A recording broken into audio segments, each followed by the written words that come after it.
Hello everyone, Croyo here, and welcome back to my channel. And today I'm going to share my deck profile for Nirvana.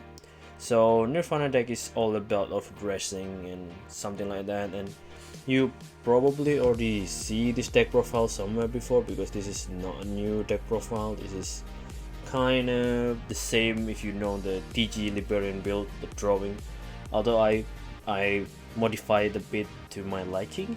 So yeah, without further ado, let's just go straight into it. So this is the right line, so I will show you from the grade 0 first. So I think the trick star.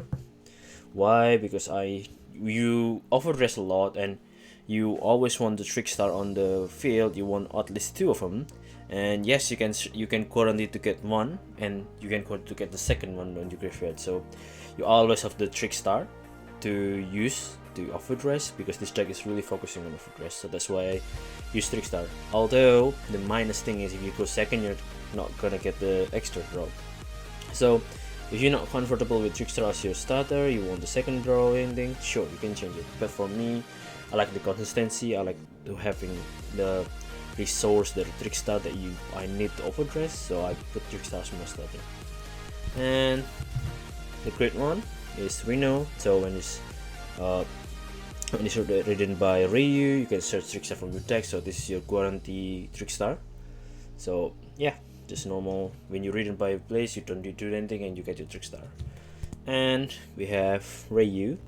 So when Ryu written by Nirvana, he Soul Blast the trick star, the grade 0, and then you can search Firina. So the thing is, you only can search the Firina, this guy only. You cannot search the other card.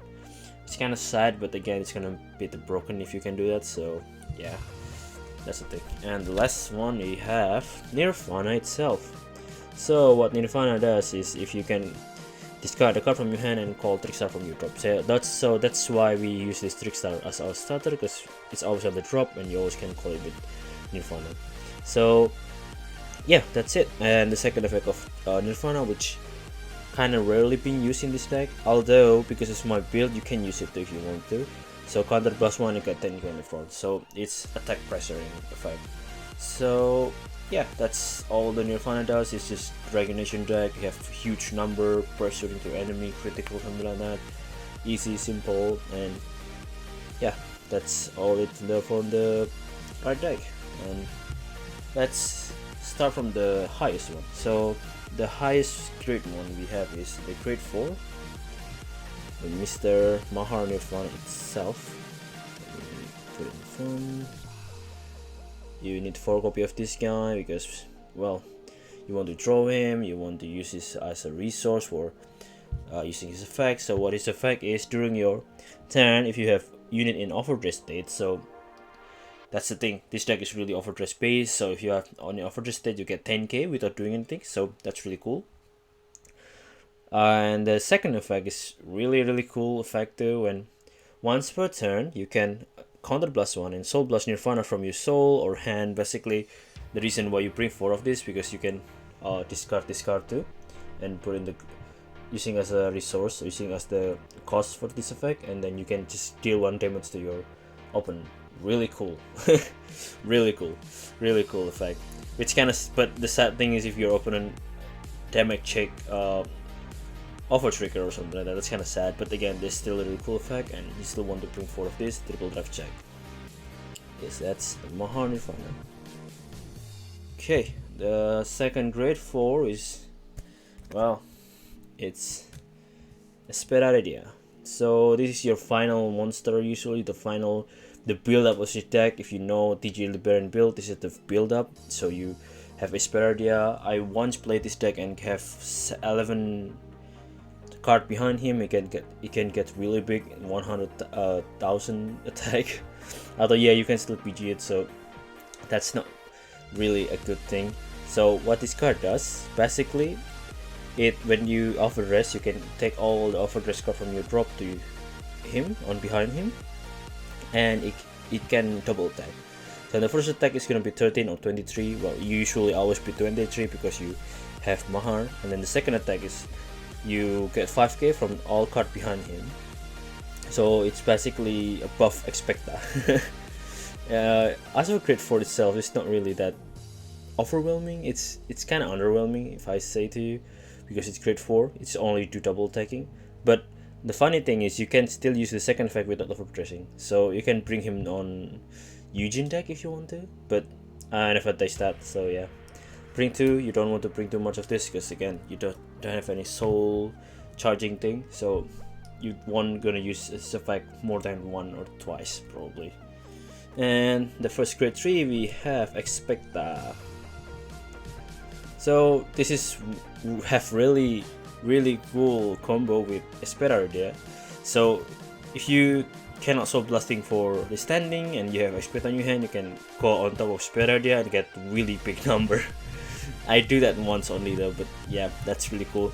But what Expecta main thing is for crit pressuring, for attack pressuring. So again, this card got attack from original attack from everything behind him. That's why it can be really huge if you overrest it on top of Expecta. But that's kind of the only unique play that you can do, and you get crit. So you basically counter blast 1 and you got crit, and everything from his soul, from his back or whatever is the original dress is gonna drop to the drop zone. And next turn, if you have Expecta, you offer rest to Expecta, and then all those things gonna back to Expecta. So yeah, it's a really good card. You want to bring 4, sure. You don't want to bring Expecta. If you don't want to bring Expecta, you can. If you don't want to bring a Valiente, you can bring more of Expecta. That's not completely fine, but again, you need to remember you can only overdress this on top of overdress unit. You cannot overdress it on top of Trickstar. You need to remember that. So yeah, this sometimes quite tricky in your hand too. Yeah, 3 copy. So yeah, 3 copy of Expecta. And the next one we have card that kinda not being loved that much. We have Valiente. So Valiente, 3 copy Valiente, you can overdress this on top of Trickstar unlike Expecta, but his effect is a bit underwhelming. So if it's hit, you need to be hit first. You can counter blast 1, discard card from hand, and distant him. So it's kind of cost heavy card, and it got kind of minor boost too. So you get 5k on the card behind him. So basically, what I said before, Expecta is Valiente buff. It doesn't have this kind of way too much cost to use this effect. But even though like that, it's still kind of cool card. I still use him a lot, and especially if you crit on him, you drive check, get crit on him, you can double attacking if you open and let it to double attacking. But again, that's that. So yeah, bring 3 copy of this guy. It's for your combo extender, for your crit preser, it's for attacking, for pressuring your enemy. So yeah, 3 copy of Valiente. And I will go to the second crit, which is the staple of this deck. Whatever build you do, you always have this guy. So yeah, Arcs. Arc is just, well, just pot of grid. You draw 2 cards. That's it. You counter blast 1, you get 5k. You go draw 2 cards like once you want. This card is really good. Always 4 copy of this guy. You always need to 4 copy of this guy. Okay, and the last overdress unit on this deck is Firina. Always bring 2. If you bring 1, it's something going to your hand and you don't get the extra card. It's kind of sad. So always bring 2. If you draw 1, you still want into the deck. And his effect is basically got 10k boost, and you can Soul Blast 2 and retire something in the field. It's okay. It's not that bad, but it's okay. And let's go to the order card. So of course we have the bread and butter, but I only bring 2. The Prayer of Resonating Wishes. So why only 2 people bring 4 of this card? Yes, that's kind of true. If you want to stay true to the build, you want to use this effect to draw and get the 5k boost. So what this card does is basically, if you overdress, you get to draw and you get 5k boost to your Vanguard. I use this deck and use this gimmick like every single time, and to be honest with you, it's not really that worth it though. Yes, you can keep your hand, but then your opponent can just, I don't know, block your Expecta and everything, and then you can't do anything. And the next turn you always draft checking really bad card. You died in that because you keep drawing the trigger, or If you're lucky, you're drawing your combo, but it's just like, so the payoff of this, like you have 11, 10 or 9 card behind your Espera idea, but again it's a turn 4. If your enemy know you playing this card, they already know that you're building up for crit 4 and they're gonna try to kill you on crit 3. So that's why I only run though of this, because I put another order that kind of balance it out. So if you have him, I have him and I want to use this effect, I still have the counter blast 2 to use another effect of my card, because that's the bad thing about the deck is it's counter blast heavy, and if you use him you cannot use Expecta, or you cannot even use the Valiente, you cannot even use every other card in your deck because he's consuming counter blast that might important to your overdress unit. So that's why like I bring 2, I still like the combo, but I add other card, which is this one, the Subliming Wish. So what it does is you can target your overdress unit and with attack you can counter charge. So usually if it's go into your hand on second turn, you can target your Arcus and counter charge for you, and if you get him on the next turn, you can use the effect of him and you can get bonus counter blast, and you can use other effect of your overdress unit. So it's really balanced build, if I say. I like this too. I play some of this card and it's really good combination, and like it's like more option for you to play. You want to play in the draw or you want to play more counter thing, so you can use your effect of your overdress more. So that's my build. And the last unit, actually not the last unit, so the other unit in this deck is Ximena. Some people playing I play that too actually, in the card that can put take overdress card from your drop to your hand, and if you have grade 4 it will pay himself. That card is good, but it's just like a really late game. If you use it on early game, you lose your counter blast for using effect of your overdress, so it's kind of, again, it's really counter blast heavy in the deck itself, so it's kind of not worth it. So I use a mana for searching your overdress unit that you need, and again, because I running Subliming Wish, you always have the cost to use your overdress effect, or even if you want to use your Prayer of the Wish. Yeah, that's really balanced. So that's why this build is really focused on the balance of the deck. It's really on managing your resource and then attacking with the crit pressuring, so something like that. And yeah, this is basically a really cool deck. Really cool card. So what her do is basically on the blast 1 and can check top 7 and take 1 overdress card from that 7 and then shuffle your deck. Searching +1, really good card. Bring 2 of this guy. Sorry, this girl. And the very last unit we have Twin Buckler Dragon. So it's the PG, you use him. I guess you can use the stock PG, although I'm not really recommend it. This is way better on this deck because again if you miss your Resonating Wish, you're gonna have less hand. But again, if you still can use stock PG. Again, if you use the combo properly, you can get the Resonating Wish, and you probably keep in your hand, and you can use the stock PG. But I recommend this way much better.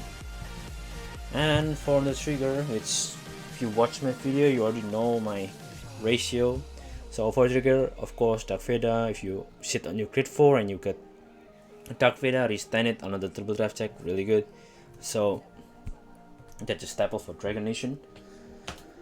And just make it quick for this one. We have 8 crit like usual. 8 and 8 and 8 crit. Well, this deck is really attacking a lot. You want those crit pressure, so yeah, 8 crit, because this deck is only attacking 3 or 4 times, so you really need those crit. And we running 3 draw. So this is the new card, the Felfel Dragon. You get 10k shield, you draw. Simple, you want to draw your piece, you can replace it with the front trigger, and it's actually fine. It's making your front row be more scarier and it's more aggressive if you want to. But again, this deck is focusing on the balance of the deck, on how to control your resource. So yeah, I use him to get a draw and just 10k shield. And the last one is heal trigger. So 4 heal trigger, what I say, you need to still survive. And I'm sorry, I'm gonna miss this one card. The card that enable everything. Trickstar. Sorry about that, I missed the Trickstar, but yeah, it's just somewhere on my right side. I didn't see this, I forgot about it. But I bring 2 because if you draw 1, you have one of the decks, you can search it. If you bring only 1, sometimes you miss it, like Fire now. So you bring 2, so if you draw it, you can search it again. And sometimes it saves me because if you go first and you draw him, you can discard him, so you have 2 on your drop zone basically, and you can use the Fire now or anything, basically just for, you know, consistency boosting. So yeah, that's the deck profile for my Firina. It's such a cool deck. I like the overdress thing, although it's not gonna compete really well against a tier 1 deck because how the deck plays, only 3 attacking deck, you can go 4 or 5 sometime, really rare occasion you could go that much, and then it have high power and everything like that, but in the same time counter blasting and everything is just taking too much on this deck. So yeah, and that's it for today. See you next time. Bye bye.